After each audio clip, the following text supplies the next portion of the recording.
Another great word on the street with none other than minister, author, entrepreneur, mother, wife, Yep. Melinda Jernigan. How you doing, Melinda Jernigan? I'm awesome. Thank you. How are you? Yeah, we're down in the windy Oklahoma. Woohoo! Oh We yeah. survived those tornadoes.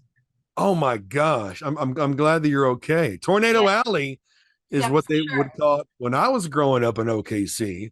Oh And, yeah. and my goodness, of course, if you've lived in Oklahoma, wonderful people, but hey, humid summers and cold winters, Right. amongst all the wonderful Oklahomanists.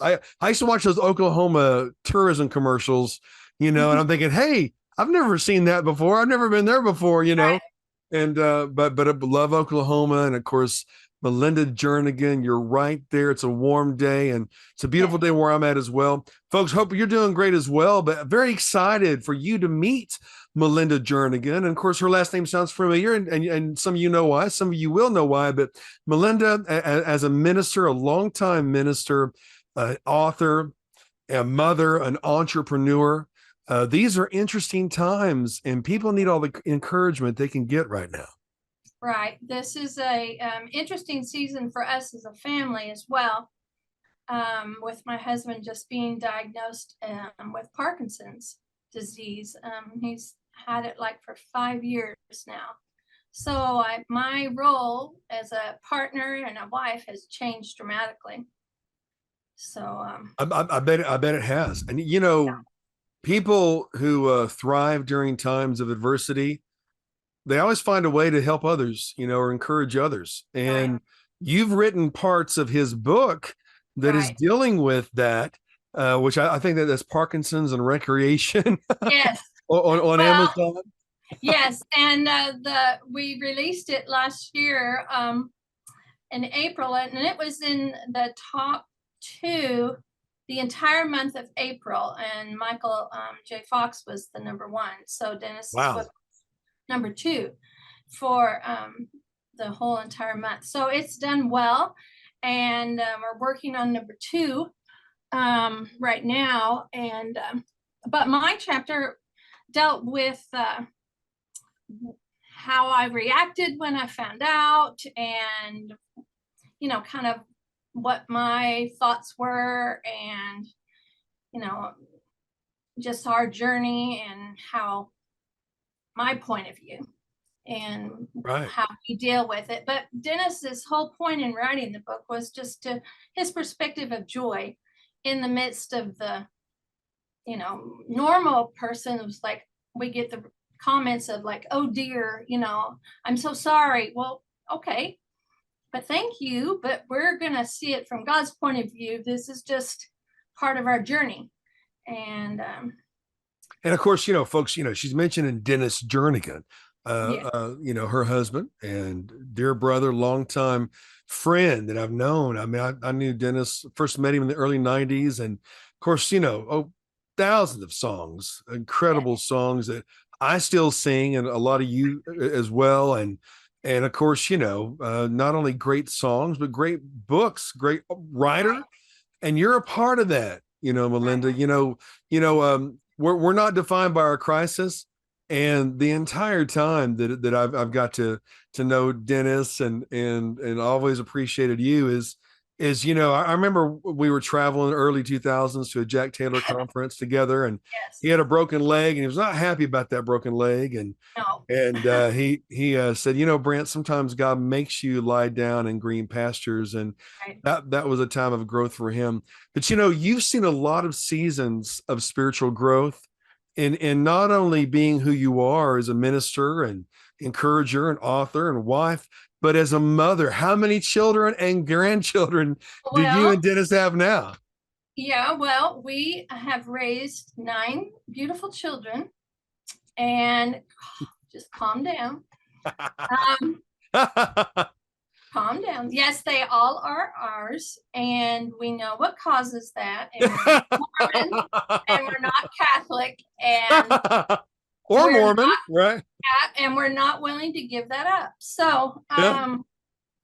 but yeah, we've been asked all those questions. But God was faithful to give us those children to be a blessing to us. And we are grateful for that. And now we have 13 grandchildren so far. Oh, wow. And we have seen it as our greatest joy to invest in them. And Dennis has quite a purpose to write stories for them. And he has 2 complete fantasy series for them available on Amazon, The Chronicles of Bryn and The Barons of Bryn. And he's working on another story because, you know, we have the 13th and she has to have her own book. So, Oh, of course. Of course. yeah, and we have a whole forest with trails with their own names Yes. on them, creatures, and it's amazing. So there's creativity abound. So when our children were younger, I was always a hands-on kind of mama. I was always being, you know, because our finances were limited, and I was always, I can make that. And I come from a long line of makers. My mama was a maker, and my grandmother was a maker, and my great grandmother was a maker. And when I say maker, I mean like with their hands. They worked with their hands and made things and were busy and very creative around the house. And so I was always had to stay busy. I would find a closet and claim it as my own, even in a little house that we would have. And I'd set up my sewing machine or my crafting area, and that would be mine. And that was my time. And I always made a way to have my own little creative space, even raising my babies. And so my kids teased me and were just like, well, okay, if you can make that, then you need to do that. So when my girls got to go with their dad to Brazil for a big conference, there were 20,000 in a stadium, and it was amazing. They went to this hippie fair and came back with some fun earrings and stuff. And I was like, they were like, Mom, we can make these. And, you know, they were like myself. And I said, okay. And so we took them down to the Hobby Lobby, and I got them some, you know, cheap beads and just some fun startup stuff. And I said, here, do it. So they started making stuff, and I was like, okay, well, why don't you make me a pair like that? And Mom, make your own. So I started making, yeah, so I started making my own because I was like, well, I could do it better, thinking I could, you know, outmake them. So I started making them and wearing them, and people are like, where'd you get that? And I was like, well, here, I could, here, I'll sell it to you. And, you know, I'll just sell them right off of myself. And my girlfriend and I are like, well, we can make these. So we would sit around the table and start making jewelry. And we'd sell them at volleyball games or where the girls were at the, you know, high school, and our girlfriends would buy them from us. And soon enough, we were like, well, we could sell these and make some money. And so we did. And so I started a bank account and a business account. And this was like 17 years ago, 18 years Oh my ago. gosh. I didn't know. Yeah. My wow. kids were still in high school. Wow. Yeah. Wow. And Yeah. so it was like, okay, I could help pay for prom and stuff and different things that were extra that we couldn't budget, you know. And then it turned into paying for wedding dresses, and then it turned into paying, you know, helping with babies, and, you know, now it's grandbabies. And so it was just all the creativity. Of course, I had to get better tools, and then it turned into more high-end beads. And then everywhere we traveled, even when I was in, Dennis and I got to go to Israel, I looked for beads and able to shop in downtown Jerusalem. And, you know, so I have stories that go with the jewelry. And there's so many things that you can learn about. And when I studied the scripture, about the jewels and how God, the scripture is full of gemstones. And stories about the silver and the refining and how the master craftsman needs to do the work and the time it takes and the study that you need to do. You can't just do it with the low end stuff. You need to do it with the quality materials, and otherwise it will break. And Right. you know, the foolish man's house will just, go to the dust, but the wise man's house built on the rock, the firm foundation, and the silver being refined, and and there's just so much. I could just teach lesson after lesson, but one of my first kind of excuse me, my allergies are killing me. You're just fine. And while you're about to tell us that, during this interview, everybody, go on your Facebook, if you're watching us on Facebook, to MP Designs Jewelry. Yeah. And or Etsy.com, and you can search it. You can look it up too. We can give you that too. But MP Designs Jewelry. And let me tell you, these are high-end looking pieces. Yeah. Very beautiful. Most of you will do the Facebook too, but I believe you can access the others. And of course, you also have a website too that you're updating. These are really high-end, very nice. Just in time for Mother's Day if you watch this before Mother's Day. Yeah, and if you see anything that you like that's not listed in my store, just message me and I can make it.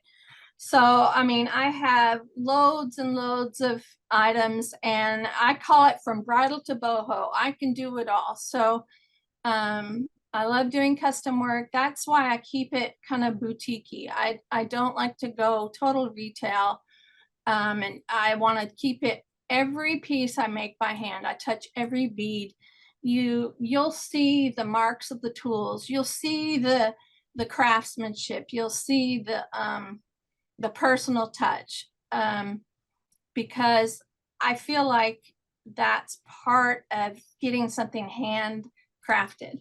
I think that's part of the design element that you will pay for. And now I have a very affordable prices. I mean, I try to keep it. But then there's some things that are just nicer. And once I get a customer, I usually keep them because they love my stuff. But one of my first pieces was based on Revelation 21, the stones that are listed in the heavens. Wow. And I used all Swarovski crystals. Of course, now they're not available anymore to the customer. To the jewelry maker, because Swarovski changed their policies, and so they are very limited. I only have a few left, and so I can't make it. It went with one of Dennis's songs called "You're Beautiful" that he had on Songs of Freedom for Women. Wow. But that he wrote for our daughter Galen when she turned 13. But and I have made that bracelet over and over and over, but I probably have enough maybe for one or two more. It's going to be done when I have it done. I'm still looking for those stones, but I'm not going to be able to get them because they're vintage. But not only great jewelry though, but it's added value because of who you are, who the designer is. Do you ever do like shows and speak? Yes, I have. I've done them usually at conferences with Dennis, or I've done them at lady weekends, and I've taken my jewelry and I've shared my testimony that goes with it, because I have had, I tell people, I said, I've had my own moments of brokenness as well. I've broken my leg twice. Whoa. Yeah. And I share the different stories that go with that and the healing process that goes with that. I tell God, we don't need any more testimonies. Dennis has a good one, and, as a joke, but, but God's like, no. He's like, no, I ain't done teaching. I'm going to work with you, because I needed to learn how to be a good receiver, because I'm usually the in charge kind of girl. I'm more prophetic. I'm more black and white. I am more the boss. I'm Uh-huh. more kind of like, no, it goes here. I'm in charge. You know, I'm the general in our home. And Dennis is gifted in mercy. And so he lets me do my giftings and it works great. But God had me in bed for almost 2 years. Whoa, whoa, whoa, whoa. 2 years? Yeah, Oh my I gosh. broke it really good. Woo. And that was after the birth of our twins, where I almost died. They Oh my were gosh. born at 31 weeks. And then I was Wow. put to bed at 21 weeks when I was pregnant with them. And I had 7 children under 9 at that point. Oh my gosh. How did you ever do that? Especially And I was homeschooling. homeschooling and And Dennis we had was still just moved. what gosh. I mean, how many stressors can you have at one time? You And we had just left a church. know, wow. Oh my gosh. So how did you No church home. so well obviously you made it through. How did you make Yeah. it through? What Well, obviously the Lord helped you do you that. know, God has his big picture. Uh-huh. I didn't see it yet, but God has this big picture. My midwife that I had used, we were coming back from a recording when I found out that I was pregnant with twins, and Dennis had stayed in Dallas. And I said, you need to sit down, because I was at the midwife's with the helper that I brought with us Right. to help with the children, and thinking it would just be an easy visit, normal, you know. And she said, let's get the ultrasound tech. And she says, something doesn't look, it looks different. So she did it. She's like, you're going to have twins. And then, though, Surprise, surprise. as I was laying there, and then they went, something's off. So they were discordant, which means one might have been conceived early in my cycle, one might have been conceived later in my cycle. They were like Oh. 2 weeks. They were 2 weeks different in gestation. Wow. Wow. And yeah, so there was a marked difference in their size for babies. Mm-hmm. So she goes, you're going to have to see a specialist, which freaked me out because I hadn't seen a regular doctor for any of my babies except the very first one. And I'd had built a relationship with my certified nurse midwife who I trusted. Right. And but we found a specialist in Tulsa and had arranged for her to get to be there with me, which was comforting. But then I, went to see him every week, and we had to follow through the baby. So for about 10 weeks, everything was good until it wasn't. And he rushed me over to the hospital, wouldn't even let me go home, and said, you're going to stay here until you have these babies. Wow. And then everything became very serious. And then the day after they were born, my liver hemorrhaged. And I hadn't even held them yet. And so I was one of the 20,000 that gets this result. And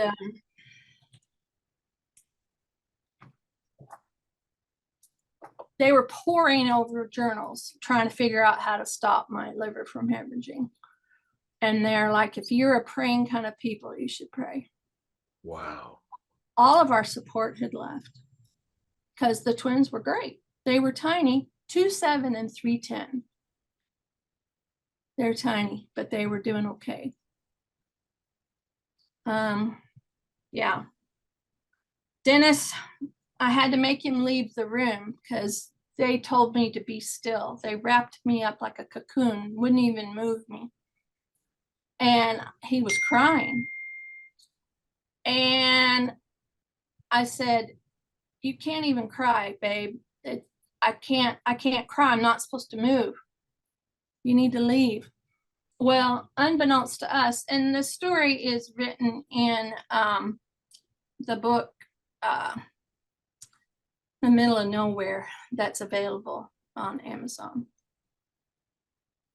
Wow. I write a chapter about it and he shares about it. But there was a woman that was called in, one of the nurses that's normally not called in that night, but she had been called in, and she met him in the hall and she goes, are you Dennis Jernigan? She said. And he was like, yes. And she goes, I'm not supposed to be here, but the Lord gave me a word for you, that he saves every tears that you cry. And the Lord had just spoken that to Dennis just a few minutes before that. Wow. And so that was confirmation. So there was that. But they got strong enough that the next day I had to have a transfusion. And this was 1980 or 1993. So that was a scary time to have a blood transfusion. Wow. Because we hadn't banked any blood or anything. So we had to trust the Lord in that regard. And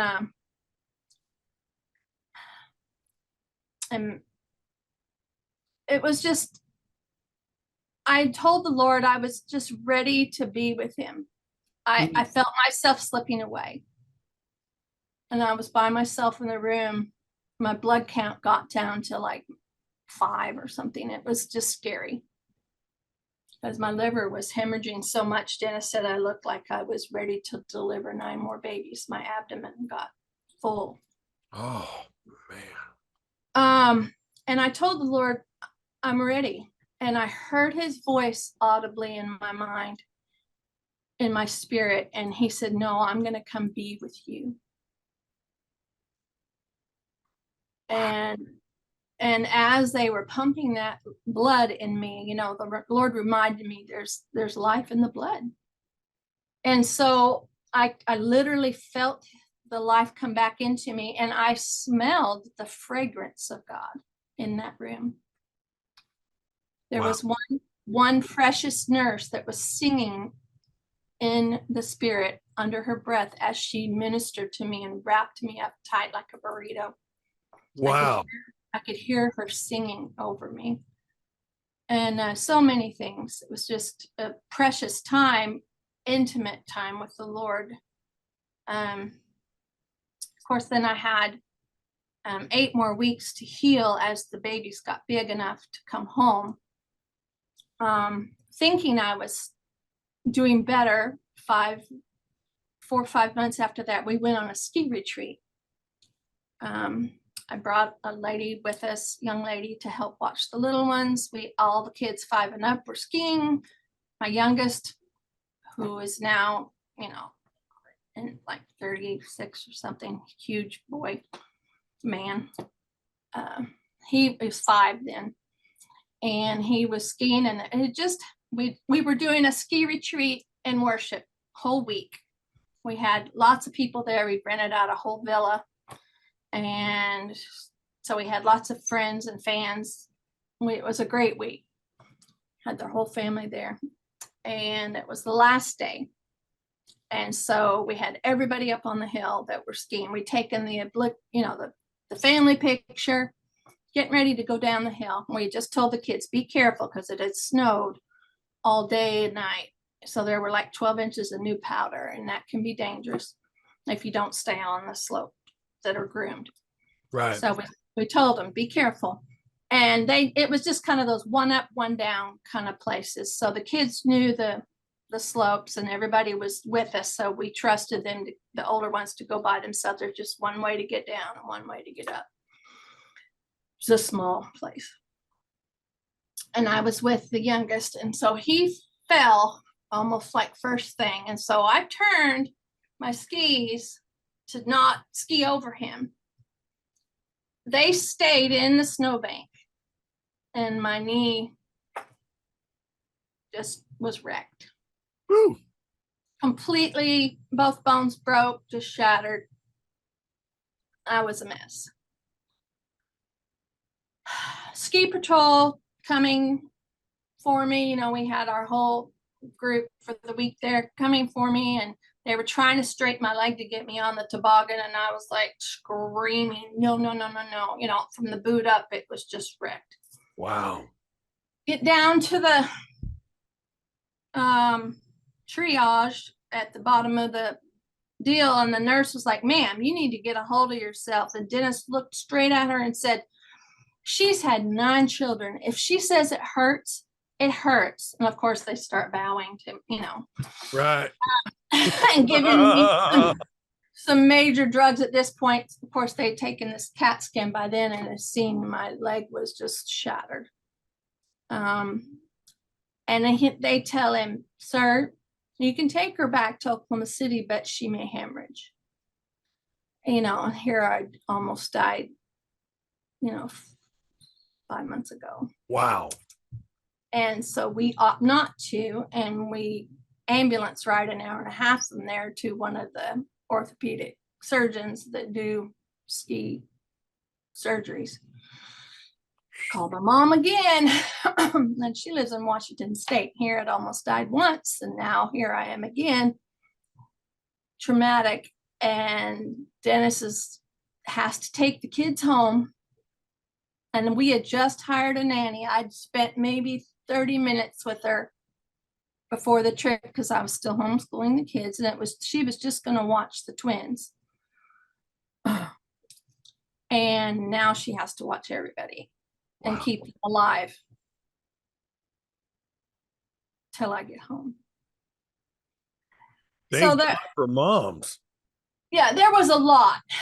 And so it was a 2-year process of learning how to walk, dealing with a major staph infection, huge depression, strangers in my house, people bringing meals I didn't know, people bringing their RV and parking it in our parking lot and coming and staying to help that I didn't even know. Wow. A blessing, but also a little stressful. Not so good for a mama who's a general. Yeah. Yeah, so there was a lot of learning, and then I had to have surgery again to have the hardware taken out. I had 2 plates, 12 screws, and a washer. Mm-hmm. Had to have it taken out. So it was a 3rd year with the walker and crutches and a cane. So 3 years total of, you know, therapy, rehab.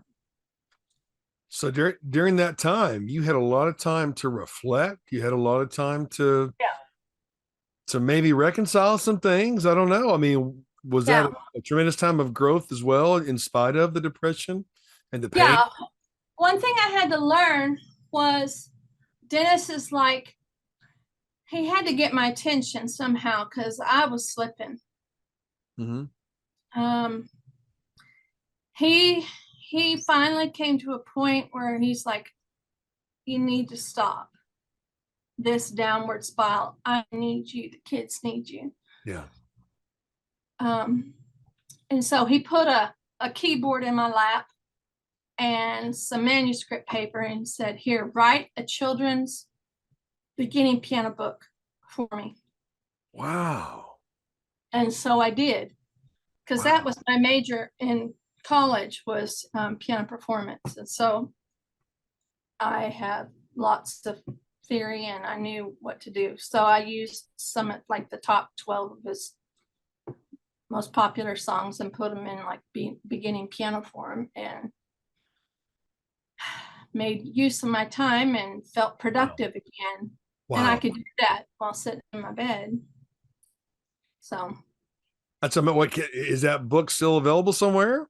We have copies floating around. We self-published it, so Yeah. it's here somewhere.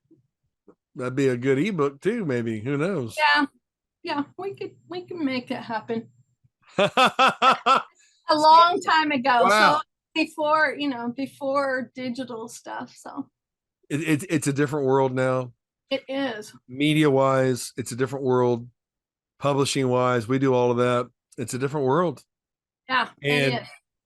but we can use, I was talking to a friend earlier. We shoot a show together called Warrior Talk, and Heather Thomas Van Der, incredible lady, and I'm involved with 7 TV shows directly, then 10 TV shows I'm behind.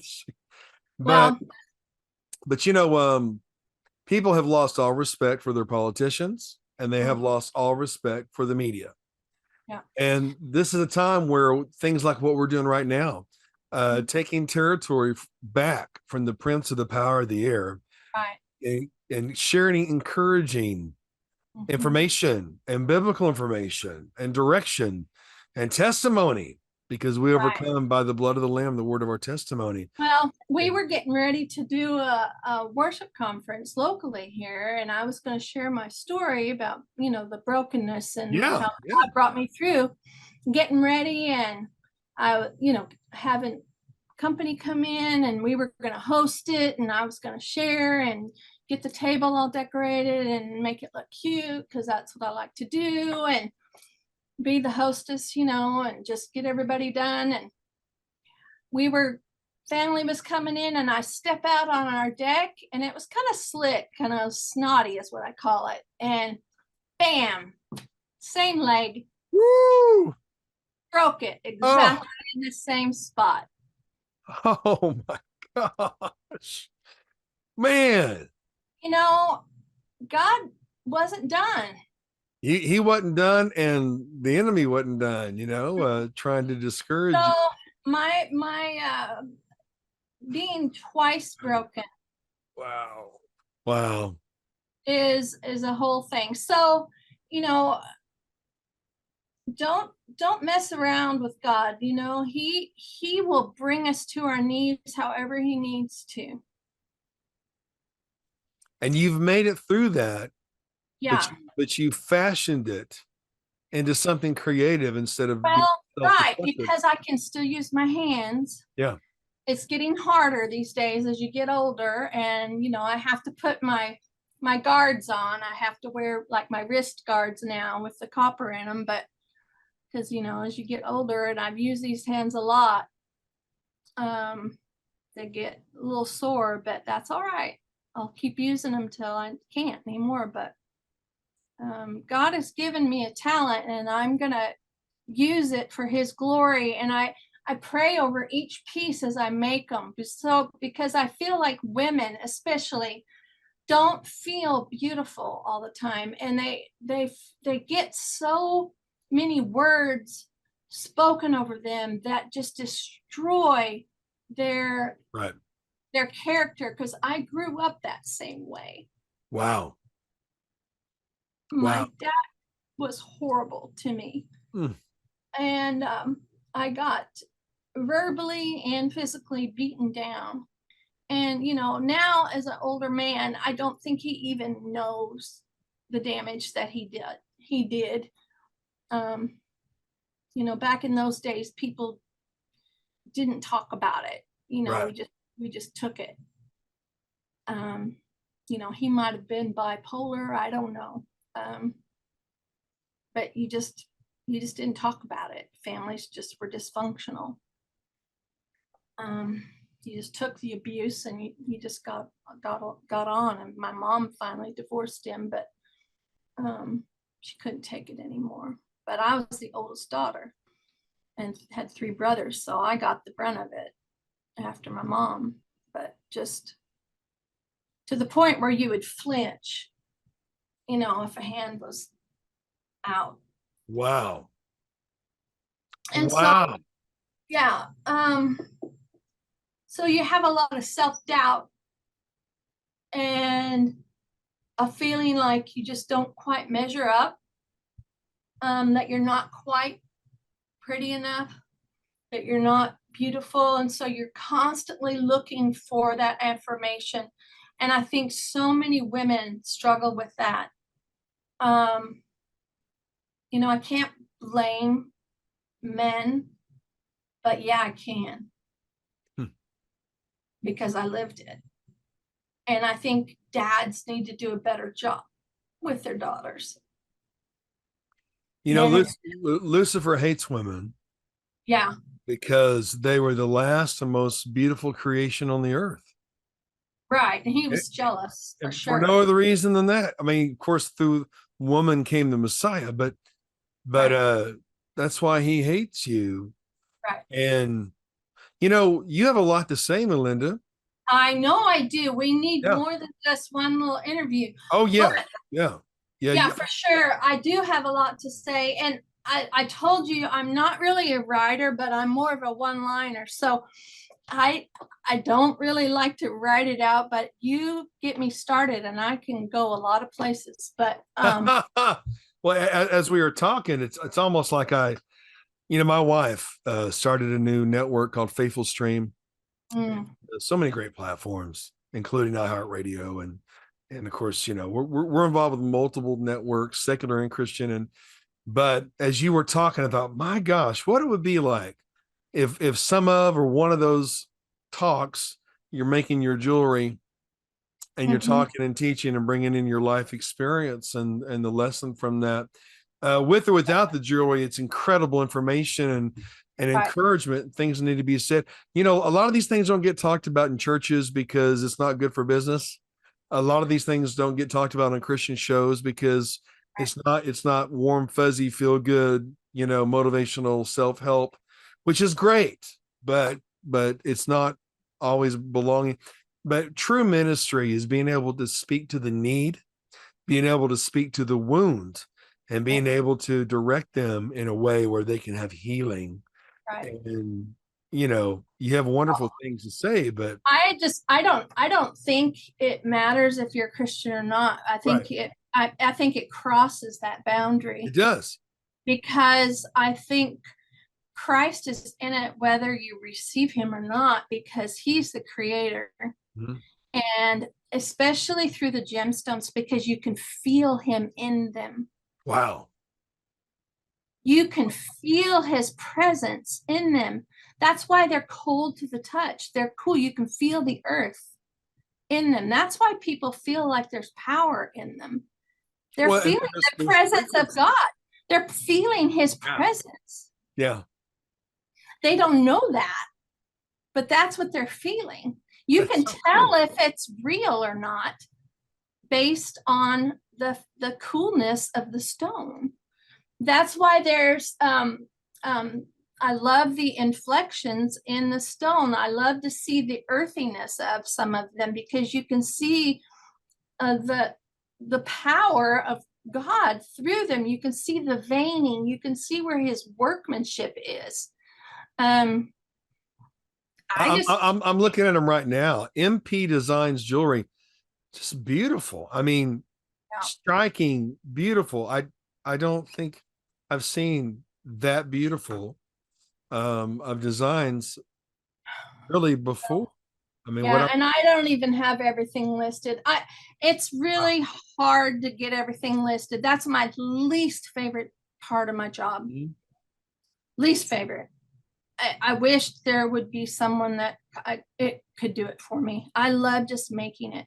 I wake up with dreaming about how a new design, or I love touching the beads. I love, anyway, I could go on about It's that, but so cool. Well, a grand design demands a grand designer. You know, exactly. the cosmological argument, you know, and metaphysics and it's just true. God is a grand design. You are a grand design, folks. You are a grand design. You're not an accident. No matter what your mama or papa or whatever may That's have right. told you, you're not an accident. There's nothing No. accidental about his design. And even the little impurities, like the kintsugi, like the little, I did a whole study on that, the little broken plate with the gold in it. Oh Yeah. my gosh, I did a whole teaching on that. And we tried to make some, and we even used a product that was inferior and it did not work. You have to use the good stuff to make it work. That's a lesson there. I mean, It was true. We saw it in practice. yeah. And folks, what you might be thinking about, correct me if I'm wrong, but there's been several artists who've done this, but a very famous artist who's known for his priceless works, he'll take a vessel, break it into 1,000 pieces, put it back together with gold fused in the veins, It's and gorgeous. and it's priceless. And you know what? It's one of my favorite, That's how we are. things. Yeah. Yeah. Wow. Yeah, Well, I love it. talk about a deep well. Melinda Jernigan. Oh my gosh, we need to do a lot of these. And Yes. MP Designs Jewelry, just one of the expressions of this wonderful family. And this is a Deborah season right now. I've been talking about this a lot on different networks. It's a Deborah season, and if you don't know what that means, people study Deborah, the warrior, and it is a Deborah season. It's exciting. Absolutely. We go to war every day. And I am my husband's biggest cheerleader. Yeah. And I battle for him every day and for my children. And it's the hardest thing being a parent of adult children.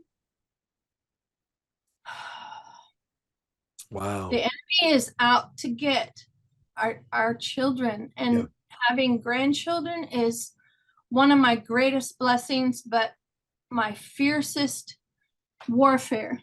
Because we stand at the gate accountable for this future generation, and we have to do everything we can to cause them to seek after Christ. We can't water down the scriptures. Right. We can't just say, well, that's okay. I guess that's the way the world's doing it. No, we have to say what's right, not what's popular. And that's why. Oh, don't get me started on that part. Oh, Lord. I mean, you help got us. They took out the preachers and put in the politicians. Not all of them. There's some true blue, wonderful pastors, but I mean, I've been involved in ministry over 40 years. Melinda, you have as well. But for this first one of many, is behind every great man's an amazing woman. Yeah, well, he can't do it alone, and he knows it. And you know what? We've alluded to Dennis Jernigan, and I love him and celebrate him and look forward to interviewing him very soon. Yes. Parkinson's and recreation. What a name. And if you know him, you know his humor. And it's just on the verge of being body. There's some parts. I don't know if you've read it, but there's some very humorous parts, and he lets it rip, and he's just fun. He is. We are not, we're not highbrow. We're just normal people from Oklahoma. Yeah. And we have fun with Jesus. He's pretty great. Yeah, he is. He is. And, he's fun. It's been wonderful focusing on you, this interview. Oh, thank you. Just a deep well, a treasure of things to share, and you have.